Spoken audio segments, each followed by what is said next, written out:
Hi, everyone. Welcome back to the Harbinger VC podcast. Today, we're recording in Taiwan at the KKBOX office, which is one of Asia's top music streaming services. And we have joining us Phil Chen, who is founding partner of Race Capital and a former product executive at HTC, whom I can only describe as a basketball loving, deep tech investing, future building nerd of a modern renaissance man. So while at HTC, Phil led product management for the first ever Android phone.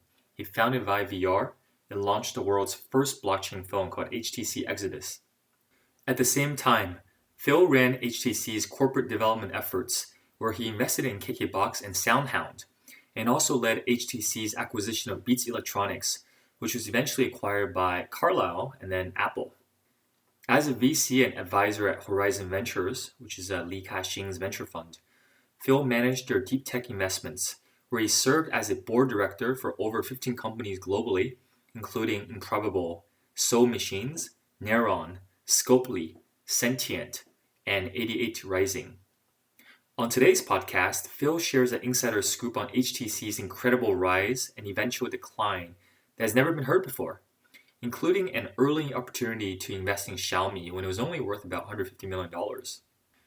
Phil describes his investments in VR, especially as it applies to health and how VR hacks the visual cortex to reduce pain, improve mental wellness, and more.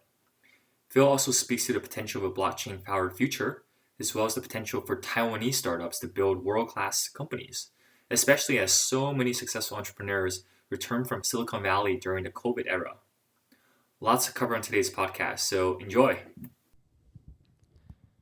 Hi, Phil. Thanks so much for joining us today. As is customary on our show, before we dive into the details of your numerous exploits as a product person, an entrepreneur, and investor, we'd first like to understand the person behind these stories. Could you start by telling us about yourself, where you're from, and what are some of your most formative experiences? Yeah, thank you for having me, Adam. I was born and raised in Taiwan. I did spend my baby years, up to 5 in Texas, because my grandfather had a factory, down south. Then I did all my grade school years in Taiwan. Then I went to undergrad, grad, all in California. I would say the most formative thing during those years was just the game of basketball. I played basketball throughout grade school. I wasn't very good academically, but I was really good at basketball. And then I was recruited to play, at college basketball. I played at a junior college called Skyline. I remember all my teammates were African American. I was the only Chinese, Asian American. And then, I actually played only one semester into it, and I dropped out. It was too much at that time. I moved to States. It was a full-time job. It was 8 hours of training, or 6 to 8 hours every day. In terms of cardio, weight training, and basketball. But what I learned from it was, I guess the most formative things about basketball is just, being a team player. And it taught me, building trust with team, open communication with teammates, being accountable, things that, in Asian culture wasn't as pronounced. If you think about, Asians, Asians are not very good with team sports, basketball, soccer, things of that nature. But it requires a lot of communication, right? And then, I pivoted right into becoming a math and physics major. And so suddenly I became very interested in academia. I wanted to become a physicist. And I finished my undergrad with a math and physics degree at UC San Diego. I got deeper and deeper into the questions on, the nature of reality, when I started studying a lot of physics and quantum mechanics and things of that nature. And it came down to studying theology and philosophy, and even though I started out as a physicist at a Stanford high energy physics lab, I also later did a an MDiv, which is a master's of philosophy and theology. There I kind of developed, and learned how to articulate, kind of moral, ethical responsibility. As you can see later in my investment thesis, like I always come at it with a different perspective. That's not just about the single bottom line. And, I also learned that, in this world, when you're trying to convince and persuade people, people, you have to do it in story form, right? It's not just, telling people facts, right? You have to speak to people's belief system, I would say those are kind of like the high level formative things, and from my childhood up to being an entrepreneur. Got it, Phil. I mean, that's a really interesting set of experiences growing up, from theology school to basketball to math and physics. So do you still play basketball now? What's the latest there? Yeah, I mean, since I moved back to Taiwan, like I was most recently full-time in Hong Kong. I was in Ka-Shing's venture fund Horizons, but then when I moved to Taiwan because of COVID, I started playing basketball again. I was lucky enough to play with some of the pros in Taiwan. I played with Jet Chang. I think he's the best Taiwanese player right now in this new Plus League. And then I also got a chance to play with Benson, who's like one of the top players in the CBA, the China Basketball Association right now. And so, I'm a lot older than them, but I felt like I was able to keep up, And so, yeah, I'm starting to play again. I guess one quick story just that happened last week is, I'm playing with younger and younger guys now. In the last game I played, one of my teammates, we got to talking. And, I told him how old I am. And he said, "Oh, you're the same age as my dad," Yeah. But so, yeah, in my 40s, I can still run with the young guns. So I guess I'm proud of that. Yeah. I mean, I'm a huge fan of basketball myself, and I try to play some. Recently injured, but once I'm healed, hopefully I try to play with you guys and see what I can do. So again, really interesting set of experiences growing up, and very unique. And then eventually you went on to do a number of things in your professional career as well. Starting off by being a product person and building products at startups and companies, and becoming a very active investor globally. So before we get to the investment piece, let's start with your entrepreneurial endeavors. Could you tell us a bit more about your first company? Yeah. So again, I didn't think about getting into technology. I started out as a social worker. I worked at a Korean nonprofit organization, and I was actually in Afghanistan, out of all places. I was raising money to build schools for girls, right?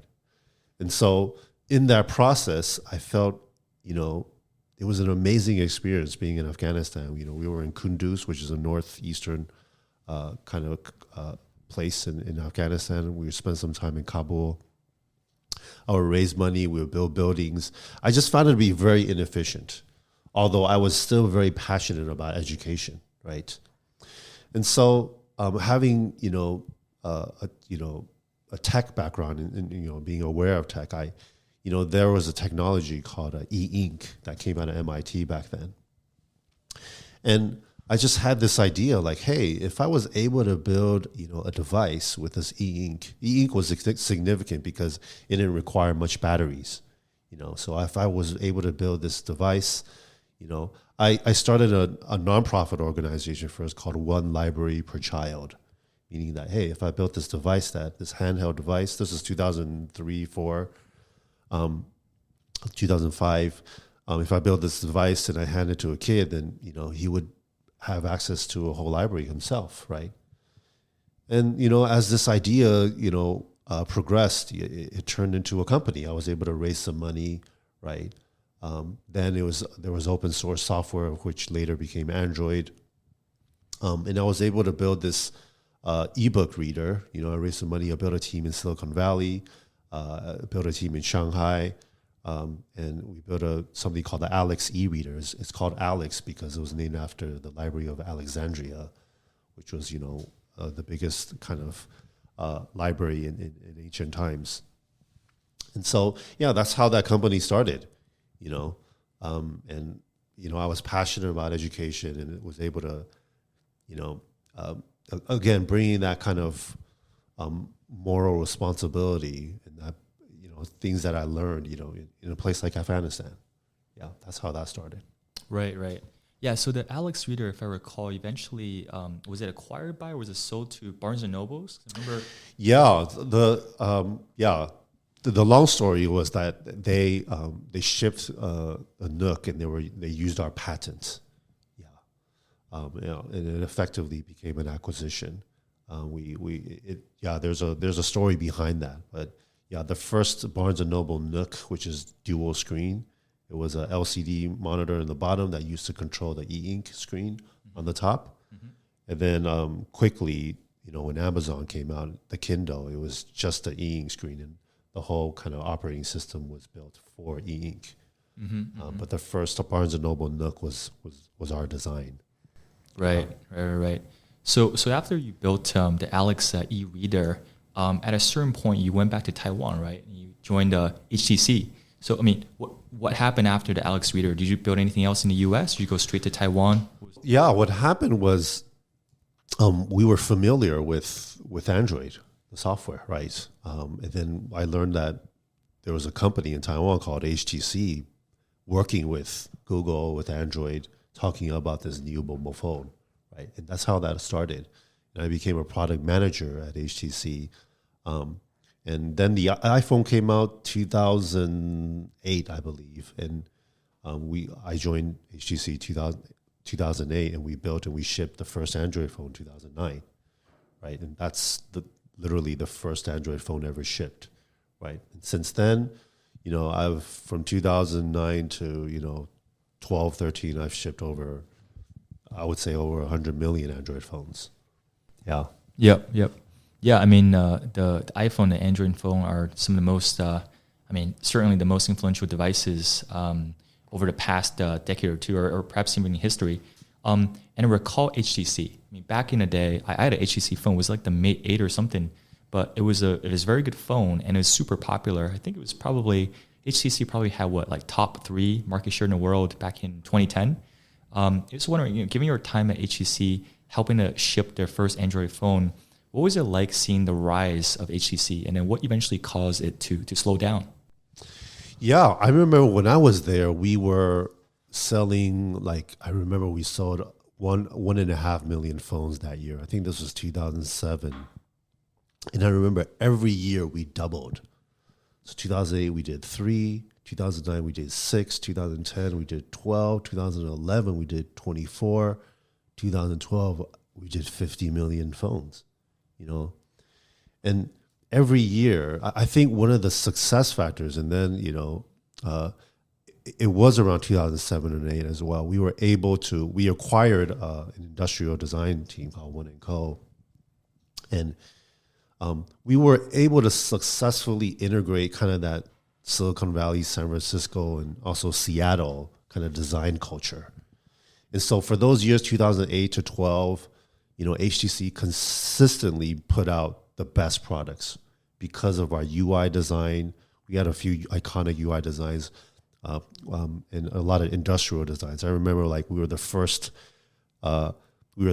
company to do big screen phones. We were the first to do a phone with a kickstand with 3D cameras, double speakers on the front. We were the first to do metal unibody and stereoscopic screens. But we could, those were the years that we did really well. Yeah. From 2008 to 12. And we were able to integrate that Seattle kind of San Francisco design culture very well with kind of the Taiwan, very technical background. And so I think those years, even up to 2013, 14, 15, where our sales were kind of declining, we would consistently win product design awards. Yeah. Yeah. And I think when you were at HTC, you were involved on many of their products, and including Vive VR and Exodus, which we can talk about in a little bit. But I recall when we were chatting, a while back, I think you told me a story about Xiaomi as well, which I found really interesting. when you're on the corp dev side? Yeah, I mean, Hans Tong will tell you this. And, this was 2010. Like, this was HTC on the rise. We were one of the hottest, if not the hottest mobile company. And because of that, we got to see all the mobile deals, right, in the West and in China, right? And Hans, he was at Xiaomi. He made this investment in Xiaomi, but he wanted validation, right? So, he brought me in to take a look. I was the first outside investor to look at Xiaomi. And I remember it was still very early. It was valued at, I think it was around 150 million pre. I met with Lei Jun and the team, and I told Hans, like, yeah, this is a serious company, And my idea back then was like, hey, HTC has built an amazing sales channel outside of China, right? Maybe there's something we could partner with Xiaomi, like, Xiaomi could be the brand we worked with within China, right? And then outside of China, we can help Xiaomi build a distribution outside of China, right? Which to this day, they haven't been able to build a sales channel outside of China besides India, right? And so, yeah, long story short, I was able to convince, like, Hans was excited. Like, once he heard what I was thinking is like, and validation, like, hey, this is a very interesting company. He also, of course, immediately doubled down, and then he also convinced Lei Jun, like, yeah, let us in for, I think he gave us allocation for 10 million, 150 million pre. And long story short, it was the HTC board and the CEO thought at that time felt that it was a competitor. We were riding high. We were the hottest company. It was something that we thought we could conquer the world ourselves. And this investment opportunity was shot down. Mm-hmm, mm-hmm. Yeah, I mean, that's fascinating. Would love to be a fly on that wall during the conversation negotiations. You mentioned some really stellar people. Hans Tun at GGV now, I have great respect for him as an investor. He's also a great storyteller and content creator himself. And Lei Zong, I mean, I'm not even sure what there is to say about him. Clearly, Xiaomi is a huge company now. And, not only he's not only an extremely good entrepreneur and product person and operator and charismatic leader, but he's also an incredible investor through Xiaomi and also through Shrunwei Capital. It's funny these days, now everyone wants to bao da tui. It's like, I don't know what's the English for that. It's like hug a big leg. Basically, work with the best people in China or Asia, whether to invest with them or to find other ways to do deals with them. And again, this is back in 2010, right? Like 10, 11 years ago at this point, hearing about what actually went down back in the day. That's a story I haven't heard about before. So that's really cool. Thanks for sharing that. Well, back to you at HTC. So we're talking about the Android phone. Could you also share a bit more about Vive VR and what that is? Yeah, the Vive, like I said, 2008 to 12, I think were the golden years of HTC. And then starting from 2012, when Apple and Samsung came in, with a bunch of lawsuits, and, various other reasons, the smartphone sales for us started to decline, right? Our peak was 2012, I think 50 million. And then the following year, we declined a bit to 40 or 30, something like that. And then for me, I had pivoted from, selling phones within the company, and I started the corporate development, I wanted to do venture investments because we had gotten to see deals, everything from Xiaomi in China to, WhatsApp and Instagram in the West. I had invested in a fund called Felicis through HTC. It did really well. Actually, that's how I kind of learned about venture capital. Through investing in a fund through HTC, and then we also did some direct investments, voice and an LP company called SoundHound, which is a unicorn right now, and then Beats by Dre, a company we had acquired 2011, I believe. But 2011 or 15 or 14, right before when I left HTC for the first time, I was looking for the next growth product as well. I was doing venture investments. I went around the world. I went to Israel. I went to London, of course, Silicon Valley, Seattle, Boston. And I had stumbled upon VR, right? The honest opinion is the first time I saw Oculus, I thought it was really silly because Basically, it's two big phones right in front of your eyes. I'm like, who would want, to consume media this way, right? And then I think this was 2013 or 14. I went to visit the MIT Media Lab. They had introduced me to this guy named Alex Rogopoulos. He was like the outsourced software company for Guitar Hero.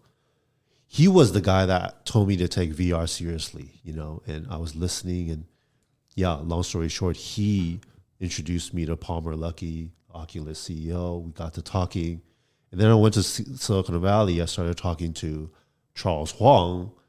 He was, the founder of Red Octane, the publisher for Guitar Hero that got sold to Activision. He had introduced me to the Valve guys, right? And that's how the HTC Vive started. We were in conversation with both Oculus and Valve, and that's how the Vive started, right? Yeah. Got it. So let's see. I've come across some VR products. So I'm just trying to understand how Vive works compared to some of the other products out there. So, Oculus came out with something that was early days a little bit heavy, attached to a high-end PC, and then these days they have with Oculus Quest 2, which seems fairly good, pretty light. Doesn't really require a PC. You can walk around with it, right? So I think there's a bit of a VR usage spike last quarter.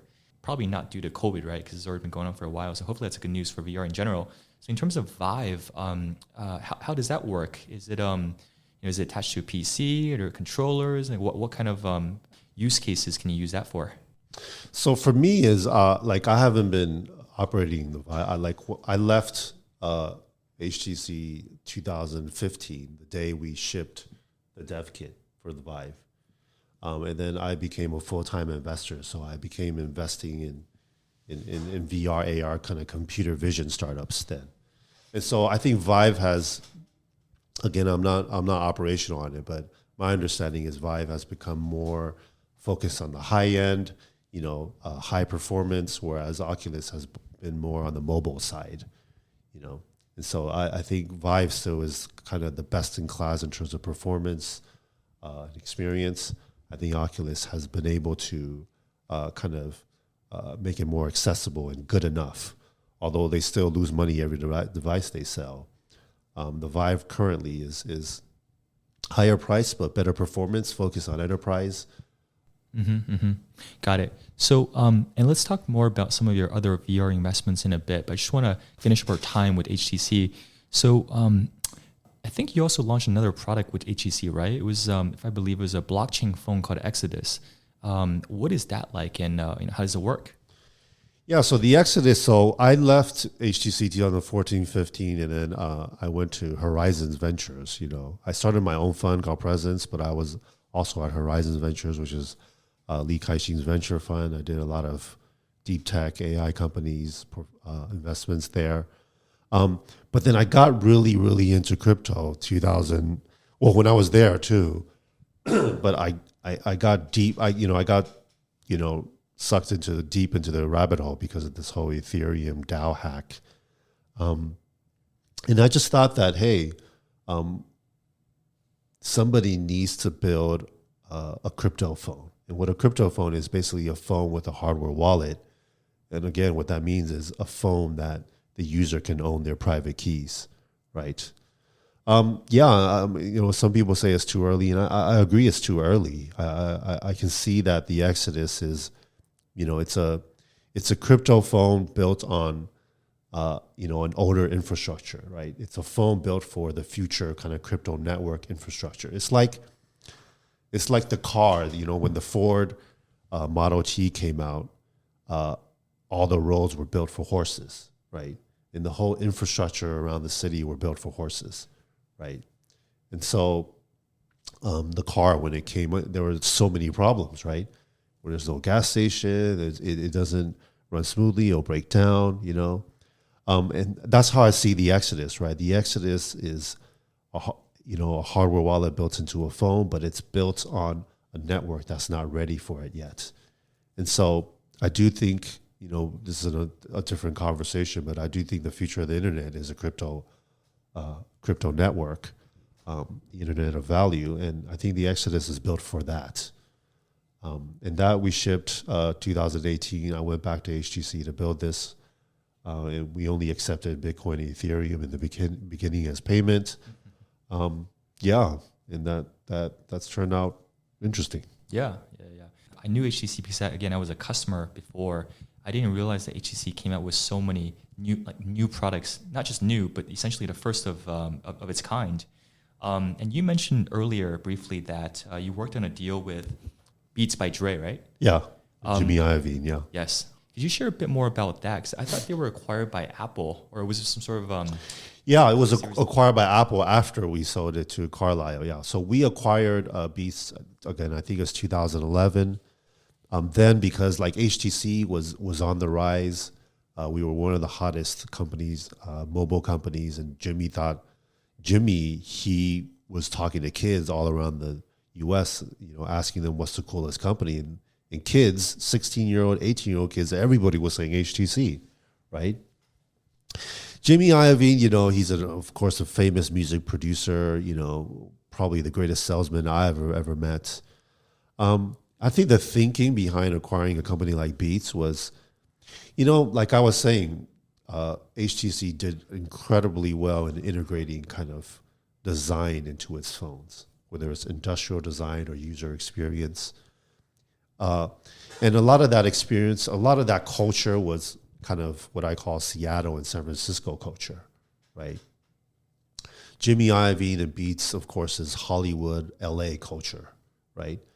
And one of the things that we thought we were weak at HTC was, and we consistently won product awards, right? But one thing we thought we were weak was marketing, right? A company needs to thrive on both product and marketing, right? We were great at product, but we weren't great at telling our story, right? And we thought, a company like Beats, on the other hand, they were amazing storytellers. They were amazing marketers. They were amazing product placement, right? They were able to get all their artists from Eminem, Lady Gaga, all these guys, Black Eyed Peas, will.i.am, all these guys to, make a headphone a cool product, right?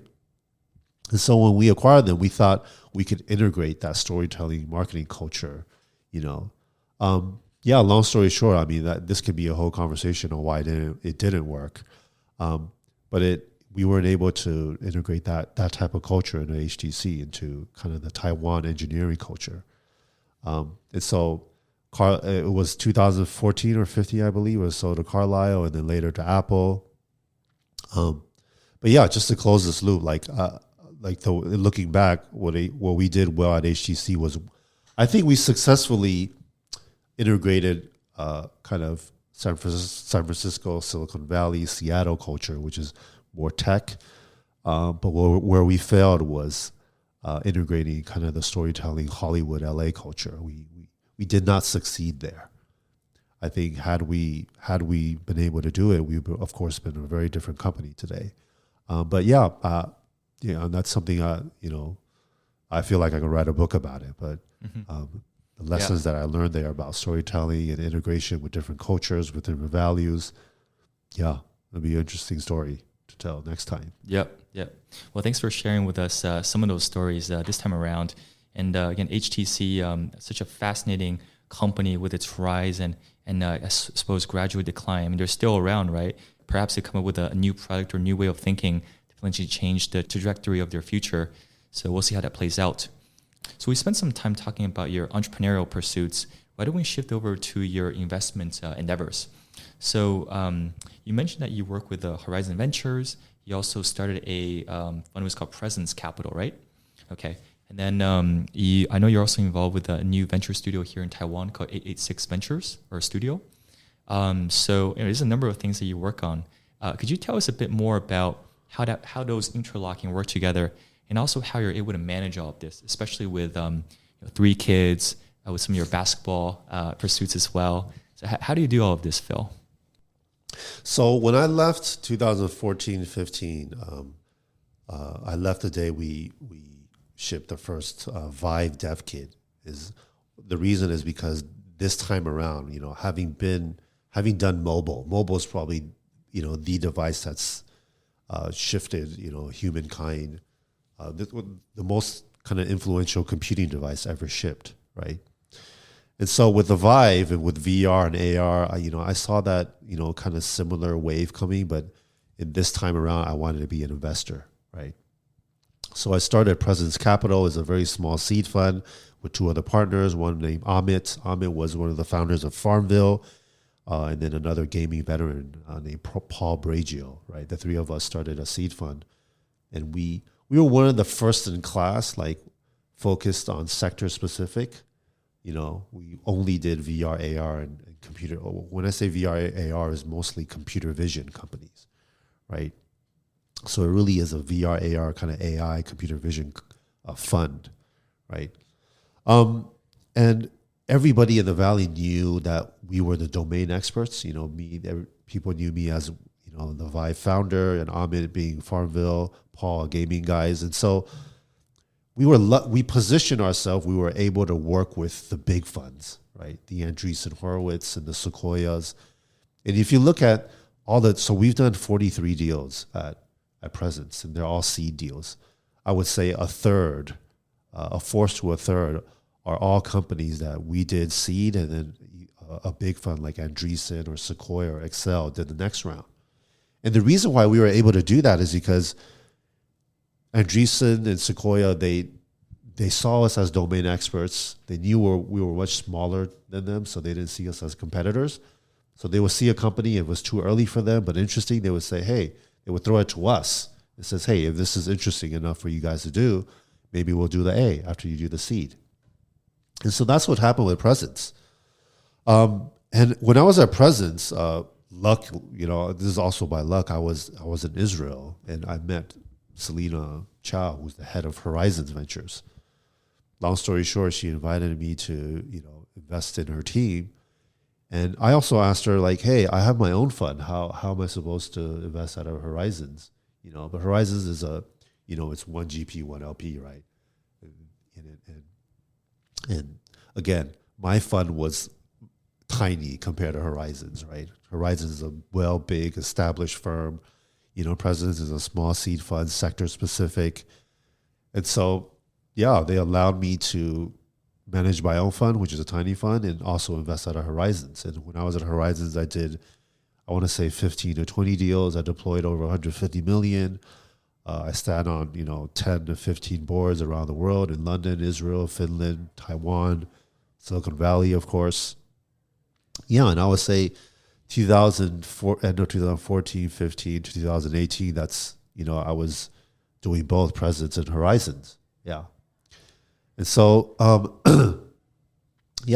when I left Horizons, I started my own fund, actually called Race Capital, right? I wanted to focus on kind of data infrastructure, crypto networks. Now it's more focused on enterprise software and open source. And I think now most of my time is spent on Race Capital, right? We did some crypto deals like FTX, like Lightning Labs. And since I moved to Taiwan, and then the venture studio is just because of COVID, a bunch of Silicon Valley guys like Kevin Lin, Jameson, Chris Wong, Kai Huang, all of us, like we've been getting together in Taiwan, and we wanted to do something together, and but in a way that we think can contribute something different to Taiwan, right? Taiwan has amazing technical talent, and there's a lot of incubators, a lot of accelerators, and so we wanted to do something different. And the venture studio was something different. It's not a venture fund, right? It's not an accelerator in the sense it's, an accelerator and incubator. Ideas come from outside, and you pitch inside, and they fund. A venture studio is like ideas that come from us ourselves, and we try to prototype, build it, and then we try to find a team in Taiwan to run it and spin it out to raise money. And so it's an inside out kind of model versus an outside in. I've been having fun with a lot of these Silicon Valley veterans who've done it, who've sold companies, who've raised money, who's operated big companies, have exited. I think this experience is very valuable. And although we did this mostly in the Western market, hopefully we can add some value to the talent in Taiwan. Yep. Yeah, I mean, in terms of AA6, the venture studio you mentioned, so obviously, we're here sitting in Taiwan together. We're in Taiwan. A lot of folks are coming in, and it seems like they're not just here for the short term, but rather staying longer term. That's really interesting. And I think in terms of the startup ecosystem, what I've noticed is that there's some very talented people, very good engineers, very good designers, very good operators. It seems that the Taiwanese, they attempt to go global. The local market is interesting. It's a little bit smaller. At the same time, I don't see many global Taiwanese brands.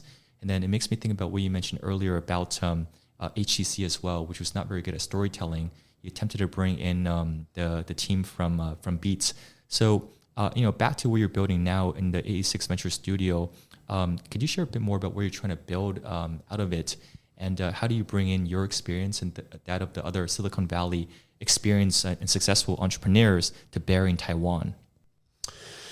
So I don't know if Taiwan, it's Taiwan's place in the world to build a branded company, because having done that, I would say the companies that come closest to building an international brand was probably first Acer, and then HTC, right? I think the biggest companies from Taiwan, like Foxconn and TSMC, they're not brands per se, right? They're very well established kind of tech manufacturing companies, and I think Taiwan will continue to thrive in that area, right?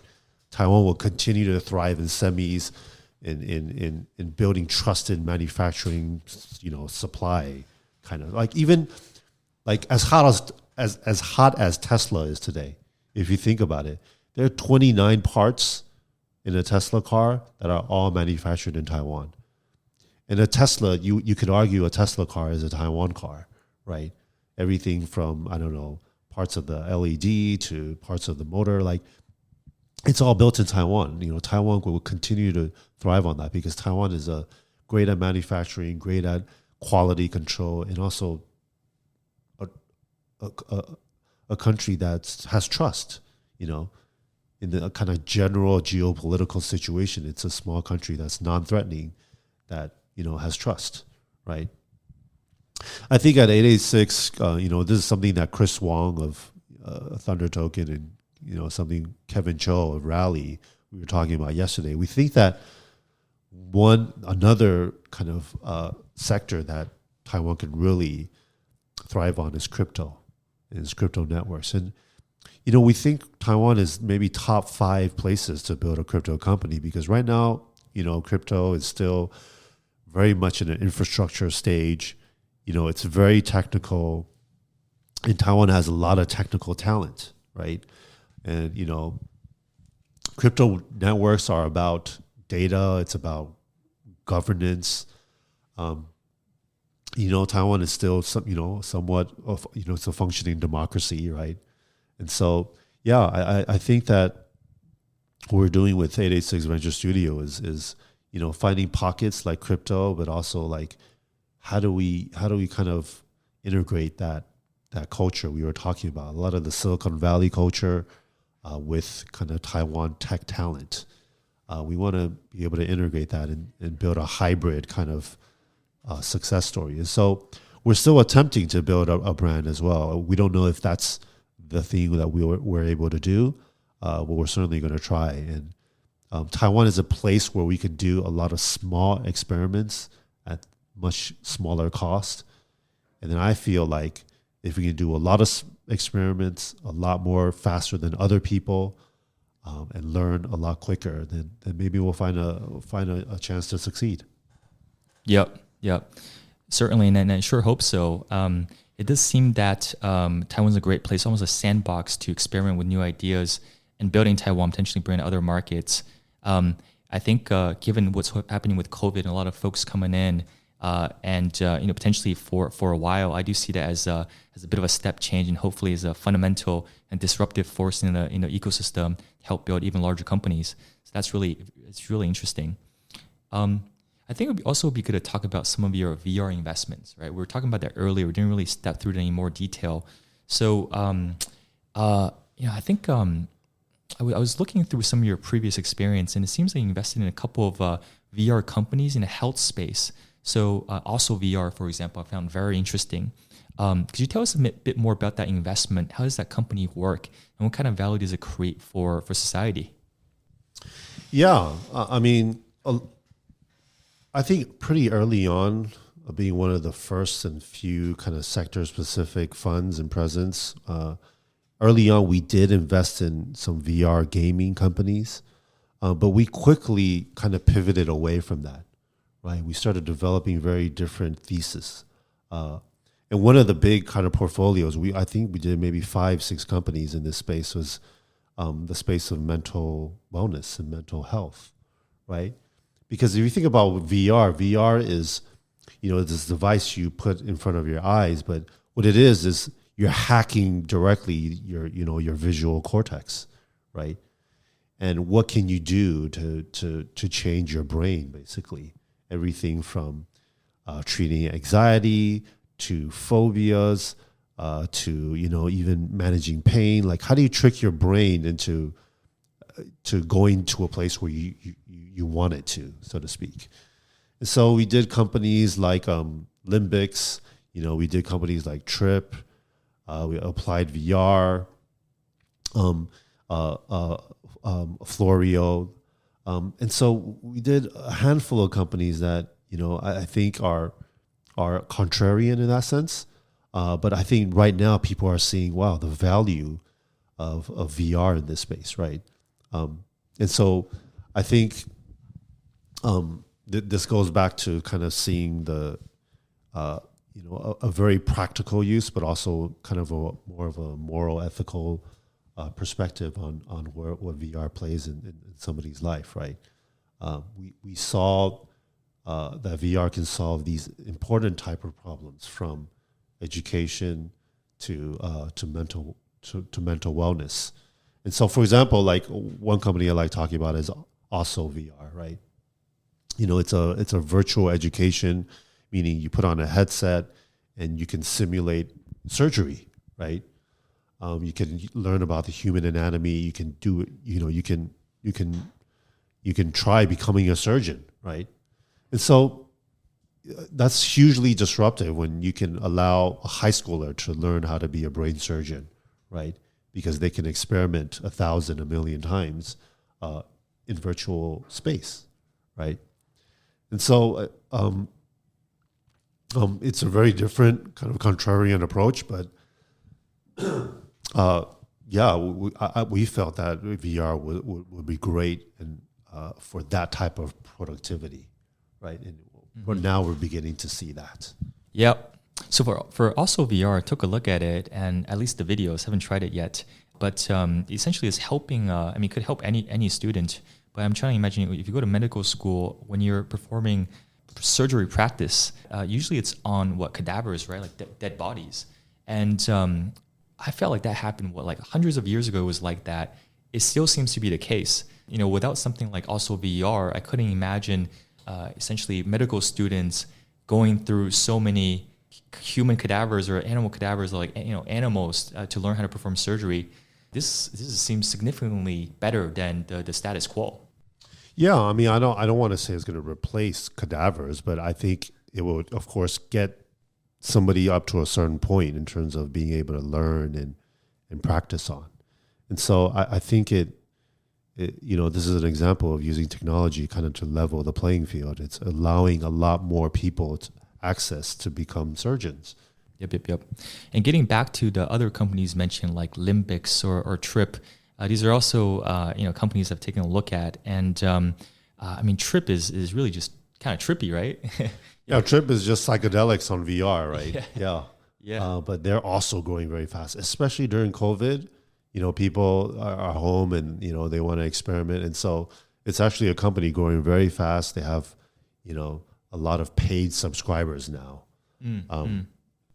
So, yeah, it's doing very well. I saw that. So in terms of the content on, let's just say Trip, there's content on relaxation. There's content on, meditation, mindfulness. It almost seems like a bit of a calmer headspace, but for VR. Well, it's a more immersive calm and headspace, right? Yep. Yeah. Yeah. So similar business model, right? Just you pay subscription for content on a monthly basis. Got it. Really cool. Yeah, I should get on that. Okay. So we've talked through some of the VR companies. How about because you also invest in AI and some other areas in general. What are some other companies that you invested in or work with that you found particularly interesting? You'd like to share with our audience? Yeah, I got kind of introduced to AI, when I was at HTC Corp Dev, 2011 and 12. First company I invested in was called SoundHound. It was one of the earliest kind of NLP companies. I got to working with Stephen Wolfram at Wolfram Alpha, right? Siri, which is the company that Apple later acquired, was using Wolfram Alpha, databases. And so I learned, I got exposed to AI, early 2011 and 12, and got really, really fascinated with this space. And so later, when I started my own firm, Presence Capital, we invested in a lot of, AI computer vision companies. We invested in companies like Blue Vision, Escher Reality, 6D. These are all companies that already got acquired by companies like Roblox and Niantic. And then when I was at Horizons, Horizons, of course, has a stellar reputation in, investing in companies like Siri and Vive. I was able to kind of continue on the AI tradition that they've invested in companies like Kneron, which is an AI chip company based in Taiwan, a company based out in New Zealand called Soul Machines. I invested in many kind of other more kind of deep tech, computer vision, and kind of voice companies. And so I've been lucky enough to be exposed early on from HTC to Presence with computer vision, and at Horizons I was able to do kind of more pour like bigger capital into bigger kind of AI firms from what Horizons already did. I remember, I'll tell one story at Horizons, which I was lucky to witness. Horizons had invested in DeepMind, the AlphaGo company, the company that built AlphaGo, right, that Google acquired. And so I actually went to that first game, AlphaGo versus Lee Sedol in Korea. I witnessed, AlphaGo beat Lee Sedol. And I literally sat there for 5 hours watching that Go game. It was such a historical moment because nobody knew that.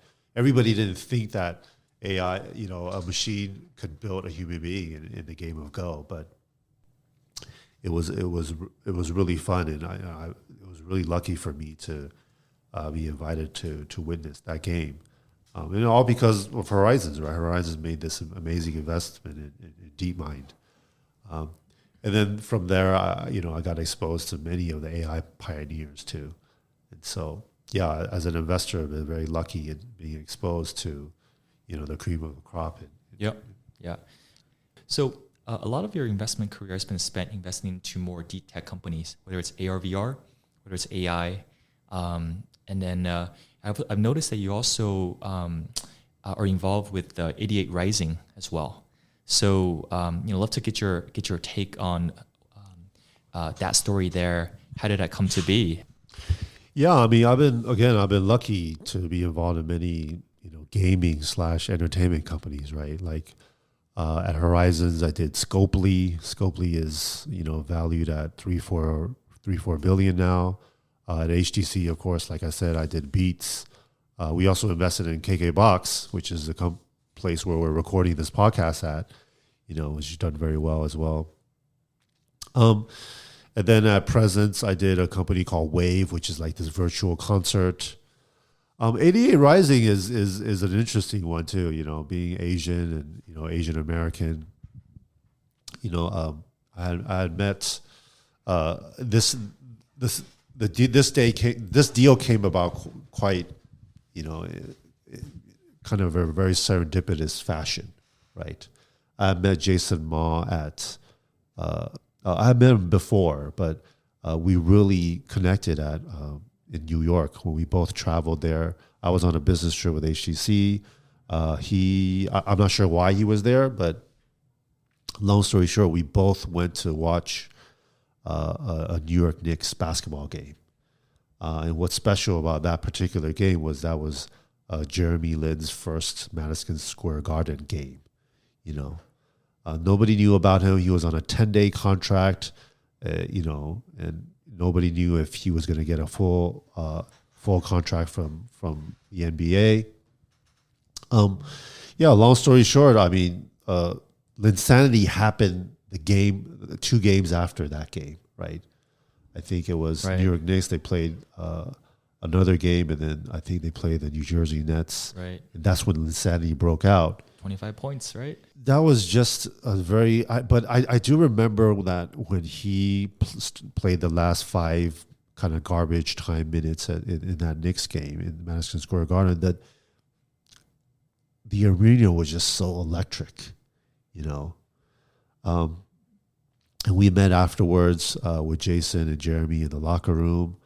And that's how I met Jason. And I remember that night we left the game when we just sat down and chatted for, again, 5 hours straight, about Asian Americans, in Hollywood, entertainment, what its rise, everything from, an Asian entertainment channel to an Asian kind of perspective, kind of news. And that's how we started this endeavor called East-West Ventures, and we started representing Asian American talent. And long story short, Jason came up with the idea of 88 Rising with a partner named Sean Miyashiro, right? And then I was at Horizons already. This was, I think, 2016 or 17. And lucky enough to have invested in 88 Rising. And 88 Rising, it's an amazing story. Discovered this Indonesian kid who learned how to speak English just by watching YouTube. And, his name was Rich Brian. And then they discovered a rap group back in Sichuan called Higher Brothers, and then they signed Joji. And it's an amazing, and it came full circle because later, I think in the series A or B, Jimmy Iovine invested in them, right? And so, now you have validation from one of the top music producers of all time. And so, that's how 88 Rising started. Yeah. I certainly heard about Rich Brian's very popular. And, I turned 30 this year, so perhaps getting a little bit older. I don't know all of these new stars that you mentioned, but very excited about these hip new Asian American artists and leaders. Asian Americans, being an ABC, American-born Chinese myself, who grew up in the U.S. but spent quite a bit of time in China, now in Taiwan. Asian Americans are typically model minority. So there seem to be a number of very good founders and investors and the like, especially in Silicon Valley.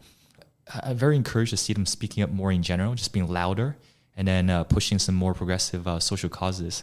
So I was curious, Phil, how do you feel about, some of these developments with Asian Americans and getting involved in some more of these causes?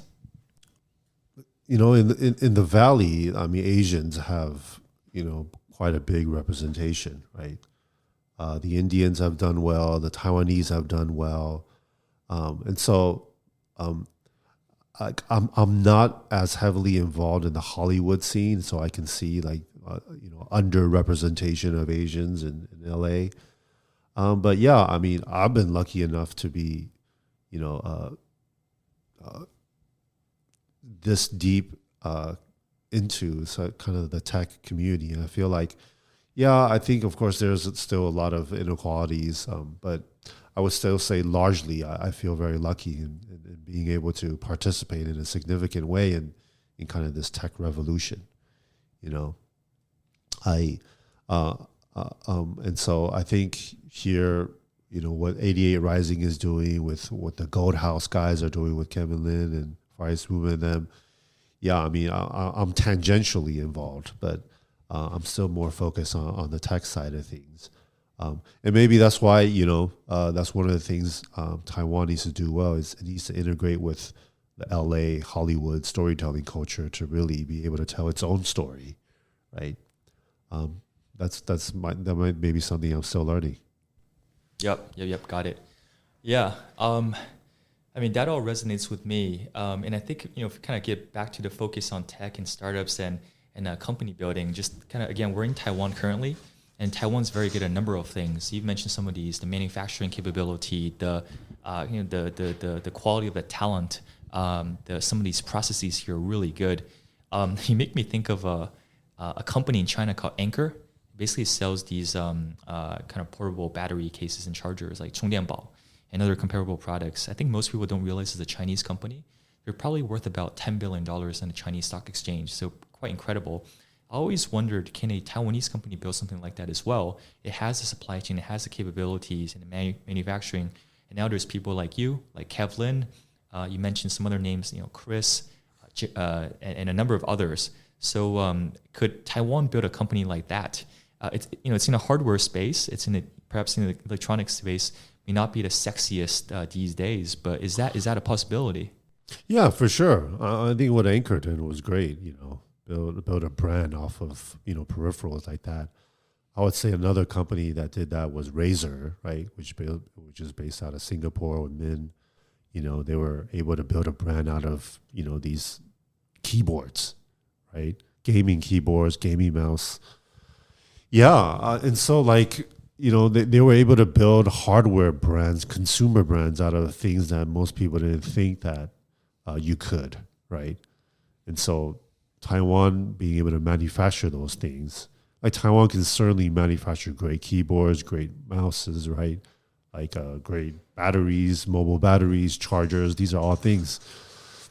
Again, it takes a different brain and a different talent to be able to build a brand and tell a story around it. Can a Razer or an Anker come out of Taiwan? For sure, and it should. It's really interesting that it didn't. I'll be interested in learning and trying to find out why, which is something I haven't really thought about. But now that you said it, it's interesting why a Razer or Anker didn't come out of Taiwan. For sure. I mean, there's so much more to explore here in Taiwan, and I think with the right people to do it.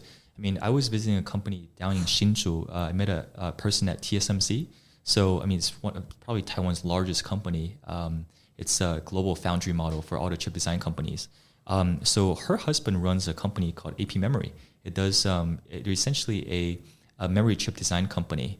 And they were founded probably, I think, 2011 or so not too long ago in the semiconductor space. They're doing very well, probably worth about $2 billion. That's a large startup and probably underreported, right? Because when we only talk about internet or software and the typical things, then at least when it comes to Taiwan, then we forget about some of the great successes that are not internet driven, or at least not consumer internet driven. So I think it'd be really cool to explore more of those companies and see what could be developed here.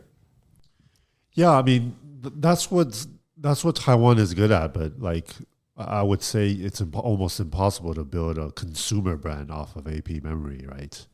Right. That's the challenge here. Taiwan has many of these companies building different components. Like I said, there's 29 companies building different components within the Tesla car. Each of those guys, they could be $1 billion companies, right? And so, whether one of these, I don't know, can somebody build a consumer brand out of, I don't know, LED lights, possible, right? Or, some smart light or smart lock. I think Taiwan has a lot of this talent, but, it still hasn't been able to do, whether it's Nest, or Razer or Anker. I don't know. I'd like to think more about that. Okay, so we've been talking for nearly an hour about your investment background and experiences, and also your product entrepreneurial experiences as well. I have two more quick questions for you that are perhaps less career relevant. One is just looking ahead for the next 10 years. What are some things that excite you, whether it's tech or venture related, or it could be something else? Yeah, well, I'm very excited about kind of crypto networks. I do believe that if you think about tech, it's only disrupted a few industries. It's really disrupted communications and media, like social media, right? It disrupted transportation, right? And it's disrupted retail, right? That covers Google, Facebook, Amazon, Netflix, Apple, right? It's communications, transportation, and retail. It really hasn't touched the serious industries like banking, education, healthcare, government, real estate, right? And the reason is because, I think is because of we've never had a network like a crypto network. A crypto network, basically. And that's why people call crypto networks the internet of money or the internet of value. Now, all these industries that are much more serious and big with, banking, right, with healthcare, this is a lot of value going back and forth between point A and point B. And so there's a lot of security issues. There's a lot of data infrastructure issues, right? There's a lot of privacy and encryption issues. And so all of these problems actually haven't been solved, right? How do you secure something in a completely open network when everybody has the incentive to hack, some sensitive data piece of information, whether it's your health or financial record or some government document, or ownership of a piece of land. This can't be, it couldn't be done over the internet, right? Because the internet, everything is free, data can be copied, right? And so what I'm excited is, these, a new layer of data infrastructure that needs to be laid for this internet of value to happen. So that's certainly, I think, the biggest thing for the future. And, for me, like a lot of people think that crypto is a niche. But for me, crypto is the future of the internet. And everything will be built on top of this new internet. Some people call it Web 3.0. It's much more decentralized.